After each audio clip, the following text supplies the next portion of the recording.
एक ऐसी कंपनी जो पहले सिर्फ गेमिंग के लिए ग्राफिक्स कार्ड बनाती थी, लेकिन आज आर्टिफिशियल इंटेलिजेंस के फ्यूचर को कंट्रोल कर रही है। सोचिए, जिस टेक्नोलॉजी के बिना आपका गेमिंग पीसी चल ही नहीं सकता, वही टेक्नोलॉजी आज दुनिया के सबसे powerful super computer, self driving car और चैट जीपीटी जैसे एआई मॉडल्स के पीछे की असली ताकत है। लेकिन इस कहानी की शुरुआत गेमिंग से नहीं, एक छोटे से इमिग्रेंट लड़के से होती है जो ताइवान से अमेरिका आया। उसे रिफॉर्म स्कूल भेजा गया और उन्होंने अपनी पढ़ाई के लिए बर्तन धोने से लेकर बाथरूम साफ करने तक सब कुछ किया। और आज वही लड़का दुनिया के सबसे महंगी टेक कंपनी का ऑनर है। एक ऐसी कंपनी जिसका नाम शायद आपने कभी पहले ना सुना हो, लेकिन हर आर्टिफिशियल इंटेलिजेंस, हर रोबोट्स, हर फ्यूचरिस्टिक मशीन के पीछे सिर्फ इसी का नाम लिखा है। कंपनी का नाम जानने से पहले ये जानकर आपको हैरानी होगी कि इसका मार्केट वैल्यू $4 ट्रिलियन से भी ज्यादा है, जो इसे दुनिया के टॉप 5 इकोनॉमीज के बराबर ला खड़ा करती है। और सिर्फ चैट जीपीटी, गूगल या स्पेस एक्स ही नहीं, बल्कि पूरी एआई इंडस्ट्री इस कंपनी के एक चिप पर जिंदा है।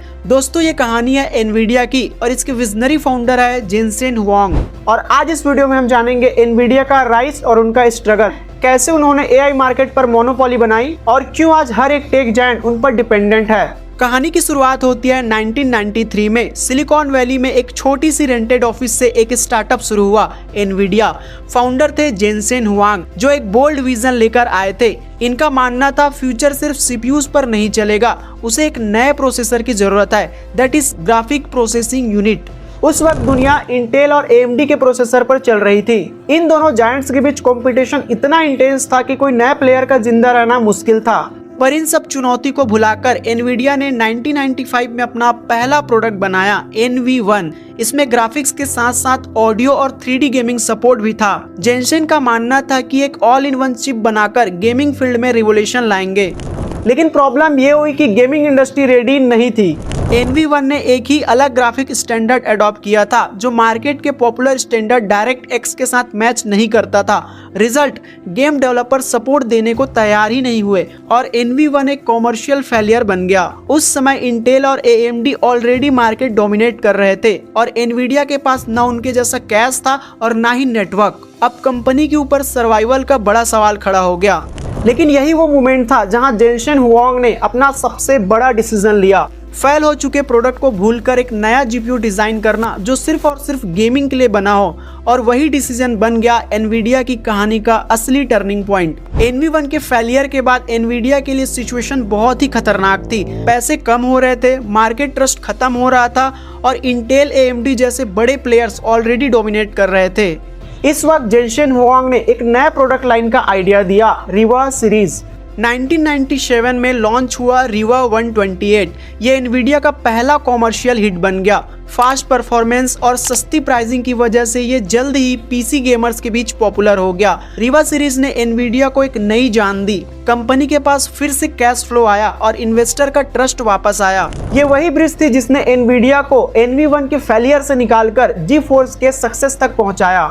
1999 में एनवीडिया ने अपना सबसे रिवोल्यूशनरी प्रोडक्ट लॉन्च किया, GeForce 256, जिसे दुनिया ने पहली बार एक जीपीयू कहा। इस जीपीयू ने गेमिंग ग्राफिक्स को कम्प्लीटली बदल दिया और एनवीडिया ऑफिशियली ग्राफिक्स वर्ल्ड का किंग बन गया। सन 2000 के डिकेड के शुरुआत तक माइक्रोसॉफ्ट ने अपने एक्सबॉक्स कंसोल के लिए एनवीडिया को चूज किया और सोनी ने भी अपने PlayStation 3 के लिए एनवीडिया जीपीयूज लिए।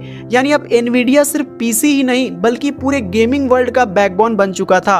लेकिन जेनसेन हुआंग का विजन गेमिंग से भी बड़ा था। उनका मानना था कि जीपीयू सिर्फ गेमिंग इंडस्ट्री को रियल बनाने के लिए नहीं, बल्कि पूरे आर्टिफिशियल इंटेलिजेंस और साइंस के फ्यूचर को पावर करने के लिए है। और इसी विजन के साथ एनवीडिया ने अपना अगला कदम उठाया सुपर कंप्यूटर और एआई की दुनिया में।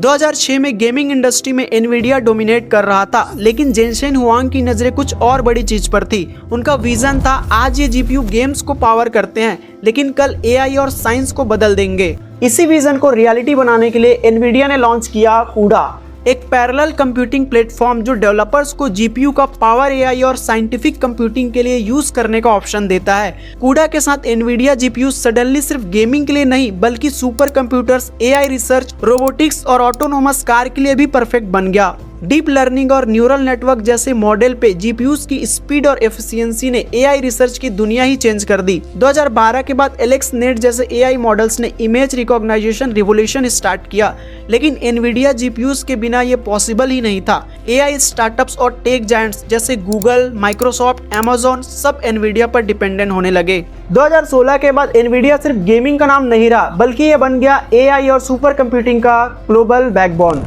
एआई स्टार्टअप, टेक जायंट और रिसर्च लैब सब एनवीडिया के जीपीयूज पर रिप्लाई करने लगे, जैसे एआई मॉडल्स, टेस्ला के सेल्फ ड्राइविंग कार, स्पेसएक्स के सुपर कंप्यूटर्स, सब कुछ एनवीडिया के चिप्स के बिना पॉसिबल नहीं थे। और एनवीडिया का सबसे छोटा जीपीयू सिर्फ गेमिंग के लिए नहीं, पूरे AI ecosystem, robotics, defence system और साइंटिफिक कंप्यूटिंग के लिए ब्रेन का काम करता है। 2022-23 के अराउंड चैट जीपीटी जैसे एआई टूल्स पूरी दुनिया में इंट्रोड्यूस हुआ। एनवीडिया के जीपीयूज का रोल क्रिटिकल था, क्योंकि बिलियंस ऑफ पैरामीटर वाले मॉडल्स को ट्रेन और रन करने के लिए सुपर कंप्यूटिंग पावर की जरूरत थी। इंटेल और ट्रेडिशनल जीपीयू इस डिमांड को एफिशिएंटली हैंडल नहीं कर पा रहे थे, और इसी वजह से एआई का मेन स्ट्रीम एनवीडिया के इकोसिस्टम के थ्रू फास्ट हुआ।